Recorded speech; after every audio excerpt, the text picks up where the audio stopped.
নমস্কার, এডুকেশন গান বাংলায় আপনাদের সকলকে স্বাগত। আমি আপনাদের সাথে বিশ্বজিৎ পাল। আশা করছি সকলেই ভালো রয়েছেন।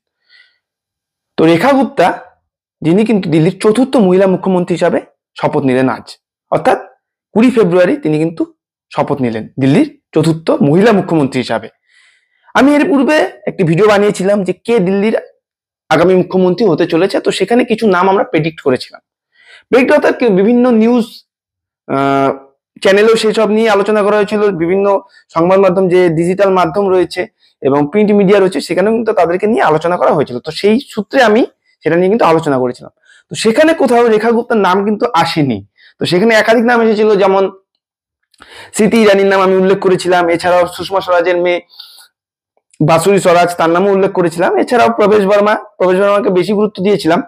কিন্তু দেখা গেল কি, বিজেপির সবসময়ই একটা এরকম চমক থাকে যে তাদের যে ফেস, মুখ্যমন্ত্রীর ফেস, তারা ইলেকশনের আগে কোনোদিনই পেশ করে না পাবলিকের সামনে। তো সেটা অবশ্যই যখন তারা সেই সিটে যেতে, সেই বিধানসভায় যেতে, তারপরে কিন্তু তারা প্রকাশ করে সেই ব্যক্তির নাম। তারাও হয়তো জানে না সেই ভোট চলাকালীন যে কে মুখ্যমন্ত্রী হতে চলেছে। পরবর্তীতে কিন্তু তারা একটা মিটিং, একটা দল গঠন করে। তাদের সেখানে বড় বড় নেতারা যারা রয়েছে, টপ লেভেলের লিডাররা যারা রয়েছে, তাদেরকে নিয়ে কিন্তু বৈঠক হয় এবং সেখানে কিছু নাম পেশ করা হয়, সাজেস্ট করা হয়। এবং তারপরেই কিন্তু সেখানে রাজ্যর যে দপ্তর রয়েছে, বিজেপি যে দপ্তর রয়েছে, সেখানে সাজেস্ট করা হয় এবং তারপরে কিন্তু সেই নাম উঠে আসে। তো কাকে তাদের মনে হয়েছে যে এই মুখ্যমন্ত্রী পদে বসানো যায়, তো সেখানে কিন্তু এই যে রেখা গুপ্তা, তার নাম কিন্তু উঠে এসেছে। তো এই যে রেখা গুপ্তা, তিনি কোন আসন থেকে জিতেছিলেন, কেন তাকে মুখ্যমন্ত্রী পদে বসানো হলো, তার ব্যাকগ্রাউন্ড কি, সবকিছু নিয়ে কিন্তু আজকের এই ভিডিওতে আলোচনা করা হবে। তো অবশ্যই আপনাদের কাছে একটা রিকোয়েস্ট থাকবে, যারা চ্যানেলে নতুন আছেন চ্যানেলটিকে সাবস্ক্রাইব করে দেবেন এবং পাশে দেওয়া বেল আইকনে গিয়ে অল নোটিফিকেশনে ক্লিক করে দেবেন, যাতে করে কি হয়, পরবর্তী সকল ভিডিও নোটিফিকেশন, এই টাইপের নোটিফিকেশন ভিডিওর সবার আগে আপনারা পেয়ে যান। এবং অবশ্যই ভিডিওটি ভালো লাগলে লাইক করবেন এবং বন্ধুদের সাথে শেয়ার করতে ভুলবেন না। এই ছোট ছোট পদক্ষেপগুলো কি করবে, আমাদের আরো ভালো ভালো ভিডিও তৈরি করতে উৎসাহ যোগাবে।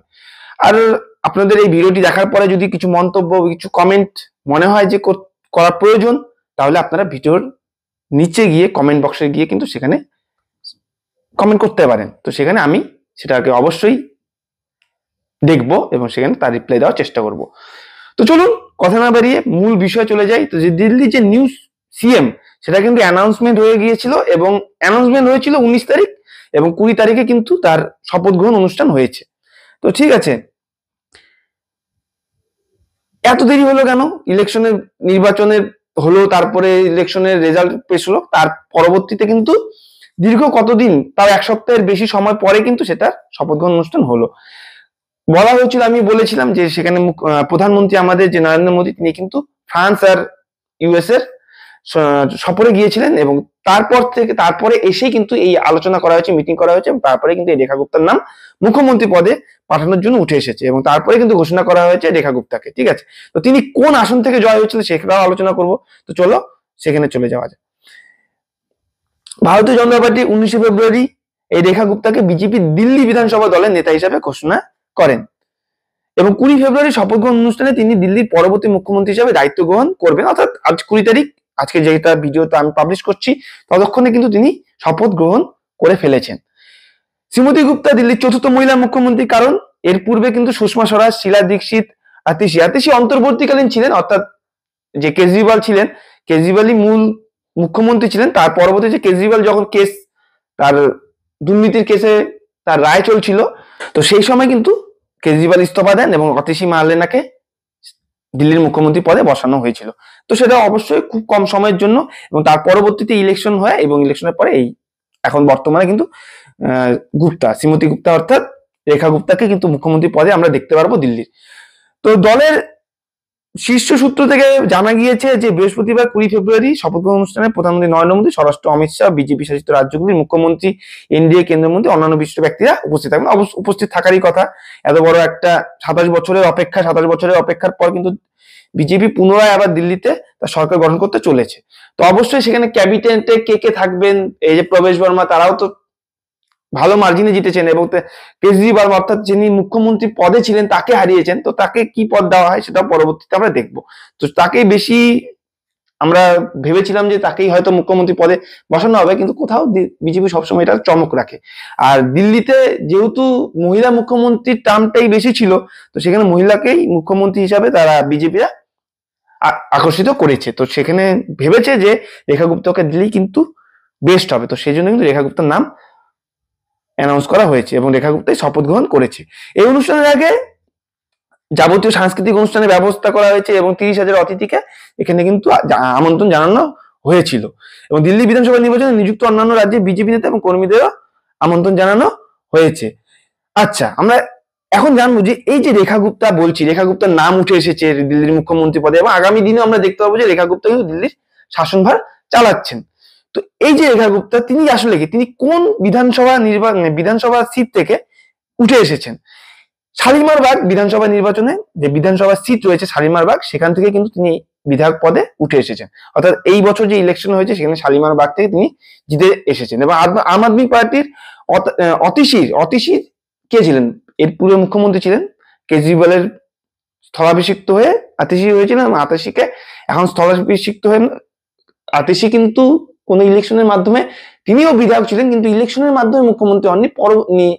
কেজরিওয়ালের যেহেতু তিনি দুর্নীতির কেসে ফেসেছিলেন, তিনি ইস্তফা দেওয়ার কারণে তো সরকার চালানোর প্রয়োজন ছিল, তো আতিশি তিনি শপথ গ্রহণ করেছিলেন। কিন্তু তার পরবর্তীতে এখন যখন ইলেকশন হয়েছে সেখানে এই মুখ্যমন্ত্রী পদে রেখা গুপ্তাকে নিয়ে আসা হলো এবং শহরে বলতে কি সেই রাজ্যের চতুর্থ মহিলা মুখ্যমন্ত্রী হিসাবে তিনি রেখা গুপ্তা শপথ গ্রহণ করলেন। তো এটা বারবার বলছি, অনেকে মনে হতে পারে যে কি একই কথা বারবার বলছে, তো এই হচ্ছে ব্যাপার। তো শালিমার বাগ থেকে কিন্তু তিনি উঠে এসেছেন, শালিমার বাগ বিধানসভা কেন্দ্র থেকে। 2025 সালে দিল্লি বিধানসভা নির্বাচনে ভারতীয় জনতা পার্টি জয়ের পর যেটা বললাম, 1 সপ্তাহ বেশি সময় ধরে জল্পনার পর কিন্তু 19শে ফেব্রুয়ারি এই রাজধানীর মুখ্যমন্ত্রী হিসেবে রেখা গুপ্তাকে নিয়ে আসা হয়। আর শালিমার বাগ থেকে তিনি নির্বাচিত হয়েছিলেন। আর একই কথা বারবার বলবো না যে আম আদমি পার্টির থেকে যে স্থলাভিষিক্ত হয়েছেন, আম আদমি পার্টির মুখ্যমন্ত্রীকে স্থলাভিষিক্ত করেছেন। এই বছরের নির্বাচনে শালিমার বাগ থেকে তিনি কিন্তু বন্দনা কুমারীকে 29,595 ভোটের উল্লেখযোগ্য ব্যবধানে পরাজিত করেছিলেন, যিনি 2013 সাল থেকে এই আসনটি দখল করে ছিলেন। অর্থাৎ এই যে বন্দনা কুমারী, তিনি কিন্তু এই শালিমার বাগে 2013 থেকে জিতে আসছিলেন। তো তারপরে এবছর এই যে রেখা গুপ্তা, তিনি কিন্তু 29,595 ভোটে তাকে হারিয়েছেন। তো একটা বিশাল ব্যবধান, হয়তো সেই দিক থেকেও বিজেপি ভেবেছে যে তাকে মুখ্যমন্ত্রী পদে নিয়ে আসা যেতে পারে। এবং তিনি মহিলা, এবং মহিলাকে দেখা গেল গত যে মুখ্যমন্ত্রীগুলো ছিল বেশিরভাগই মহিলা ছিলেন, তো সেই পয়েন্ট অফ ভিউ থেকেও তাকে মুখ্যমন্ত্রী পদে নিয়ে আসতে হয়। অবশ্যই দেখো কার ক্যাপাবিলিটি থাকবে, যার অ্যাবিলিটি থাকবে তাকেই কিন্তু, যার যোগ্যতা থাকবে তাকেই এই পদে বসানো হয়। তো বিজেপি অবশ্যই সেটাকে অ্যানালাইজ করেছে এবং আলোচনার মাধ্যমে তাকে নিয়ে এসেছে। এবং 2025 সালের নির্বাচনে জয়ী 5 জন মহিলার মধ্যে তিনি একজন। শ্রীমতী গুপ্তার রাজনৈতিক যাত্রার সূত্রপাত ছিল দিল্লি বিশ্ববিদ্যালয়ের পর থেকেই, এবং সেখানে তিনি 1996 থেকে 1997 সাল পর্যন্ত দিল্লি বিশ্ববিদ্যালয়ে ছাত্র ইউনিয়নের সাধারণ সম্পাদক ছিলেন এবং সভাপতি হিসাবে দায়িত্ব পালন করেছিলেন। তো ছাত্র রাজনীতিতেও তার কিন্তু উল্লেখযোগ্য ভূমিকা ছিল। রাষ্ট্রীয় স্বয়ংসেবক সংঘ অর্থাৎ আরএসএস এর একজন সক্রিয় সদস্য ছিলেন শ্রীমতী গুপ্তা। দিল্লি কাউন্সিলের নির্বাচন ও নির্বাচনী জয়ের স্বাদ তিনি পেয়েছিলেন, অর্থাৎ কাউন্সিলর যে নির্বাচন হয় সেখানেও তিনি জিতেছিলেন। 2007 সালে উত্তরী পিতমপুরা এবং 2012 সালে উত্তর পিতমপুরা থেকে নির্বাচিত হয়েছিলেন। 2002 সালে তিনি বিজেপিতে যোগ দেন এবং দলের যুব শাখার জাতীয় সম্পাদক ছিলেন। তো আরএসএস এর থেকে যেহেতু উঠে এসেছে, তিনি বিজেপিতে যোগ দেবেন, এটাই স্বাভাবিক। এবং তারপরেই কিন্তু তিনি যুব শাখার জাতীয় সম্পাদক হিসেবেও নিয়োগ হয়েছিলেন। গুপ্তা মধ্যপ্রদেশ, উত্তরপ্রদেশে বিজেপির মহিলা শাখার দায়িত্ব পালন করেছিলেন। তিনি বিজেপি মহিলা মোর্চা জাতীয় সহসভাপতিও ছিলেন। হরিয়ানার জুলানায় জন্মগ্রহণকারী শ্রীমতী গুপ্তা দিল্লি বিশ্ববিদ্যালয়ের দৌলত রাম কলেজে পড়াশোনা করেছিলেন। অর্থাৎ কি তিনি হরিয়ানার কিন্তু জন্মগ্রহণ করেছিলেন, তো হরিয়ানার মূলত বাসিন্দা।